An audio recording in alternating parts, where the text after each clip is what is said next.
What's up, Live Kindly family? It's Ree back again. On today's episode of the Live Kindly series, I'm going to be sharing with you guys my vegan journey with IBS along with a few of my favorite recipes.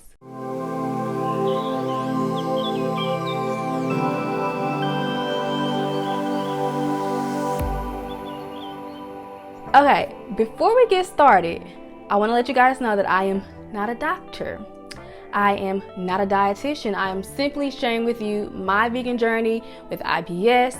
If you guys have any questions or concerns about your own personal journey, I highly recommend seeing a doctor or a dietitian. So yeah, I was diagnosed with IBS about 7 years ago. I've had this condition all of my life, but like I said, up until 7 years ago, I didn't know what it was. I didn't know what was wrong with me. Before I was vegan, my diet was so restricted. There were so many trigger foods such as broccoli, cauliflower, tomato-based foods, so many different things that really restricted my diet. But once I did get the diagnosis, I actually cut out dairy. I will say that was a huge relief for me. I was a little better. I had a lot of bloat still. I had constipation still. I started watching What I Eat in a Day vegan YouTube videos, and I had never heard of anybody not eating meat, not eating cheese. So this was very new to me, and I decided that I was at a point in my journey where I would try anything, you know? Keep in mind, all I did at that point was watch YouTube videos and how these vegan YouTubers ate, and I tried it, and like it just wasn't my thing. It wasn't for me. Fast forward a couple of months later, April 2017. At this point, I had done extensive research besides watching YouTube videos, and I highly recommend this for anybody who wants to go plant-based, wants to be vegan. Do your own research. Do not let YouTube videos alone be your research. April 2017 is when I went vegan, and I've been vegan ever since. So I did have a few hesitations when I decided to go plant-based. In the beginning of my vegan journey, when I ate things like black beans or pinto beans, there was a little bloat. But you have to keep in mind that, for one, if you're gonna cook them from scratch, you want to soak them overnight because that helps with digestion. I've been plant-based for almost 4 years now, and the more that you eat those things, the more that your digestive system will get used to it, and the bloat will subside, and you won't really have it anymore. Since being vegan, my digestive system has completely improved, like so much. I can honestly say this is the best decision that I've ever made personally for my health, for my digestive system. If you're a person who suffers from IBS,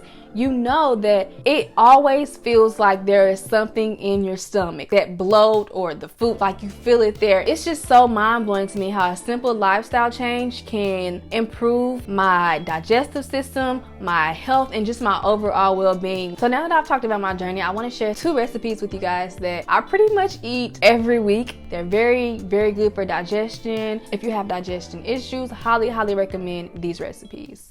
So I like to start my day off with either a smoothie or a juice. Today I'm going to share a smoothie recipe. I actually call it the strawberry milkshake. So basically you want to start off with hemp milk. I also like to add vegan collagen and Beauty Dust by Moon Juice. Both of these are completely optional. 3 tablespoons of hemp seeds, a half a teaspoon of vanilla extract, a teaspoon of pitaya, 3 dates, and then you want to go in with a tablespoon of coconut butter, and then you want to go ahead and go in with your fruit, about 1.5 cup of frozen strawberries and 1 frozen banana. I'm telling you, using frozen fruit is the key to not only making this smoothie, but if you want a creamy smoothie, use frozen fruit. Then obviously you're just going to blend all that up. Sometimes I have to add a little more milk. Today I did not.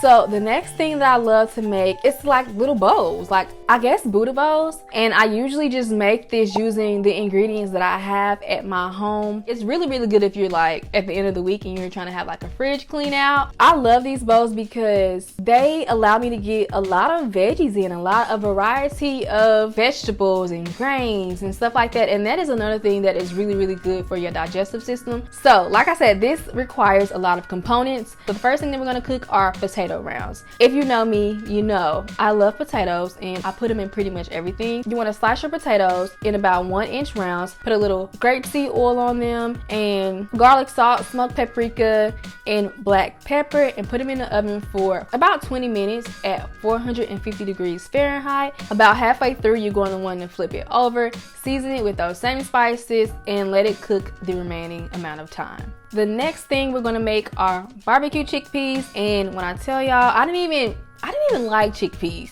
before I started roasting them and like adding spices to them and sauces to them. They were no bueno for me, okay? But now I love them. So this is really easy. All you're gonna do is, like I said, rinse and drain those chickpeas. It will help with your digestive system, trust me. And then put them on a sheet lined with parchment paper. Put about 2 tablespoons of barbecue sauce and you mix it well. Then you're gonna wanna put it on that top rack. Put the potatoes on the bottom rack. Put the chickpeas on the top rack. They take about 15 or 20 minutes to cook as well. So like I said, I highly recommend using the ingredients and the vegetables that are available to you. So you just want to chop those up, as well as your lettuce or mixed greens or whatever. I also decided to use a yellow pepper because I love when my bowls are super colorful. And obviously avocado. Avocado just, it finishes off the entire meal. So once the chickpeas and the potatoes are done cooking, you're gonna want to assemble everything. Put in the mixed greens, the rice, the chickpeas, and then top everything off with those vegetables we just sliced up. And then today I had sprouts, so I added some sprouts to it as well as sauerkraut. And I like to top it off with, if you're a spicy person, because now I can enjoy spicy foods, crushed red peppers, black sesame seeds, and a little bit of garlic salt. Chef's kiss. I'm telling y'all, it is so bomb. Yeah, that is pretty much everything that I had to share with you guys today. Thank you so much for being here with me today on this episode of Live Kindly. Let me know, what has your vegan journey been like? Do you also suffer from a condition like IBS or any other digestive issues? If you are looking into being plant-based, like I said before, I highly recommend that you speak with a dietitian. Comment down below also and let me know what recipe you will be making from this video. Thank you guys again for being here with me. This is Ree for Live Kindly, and I will see you guys next time.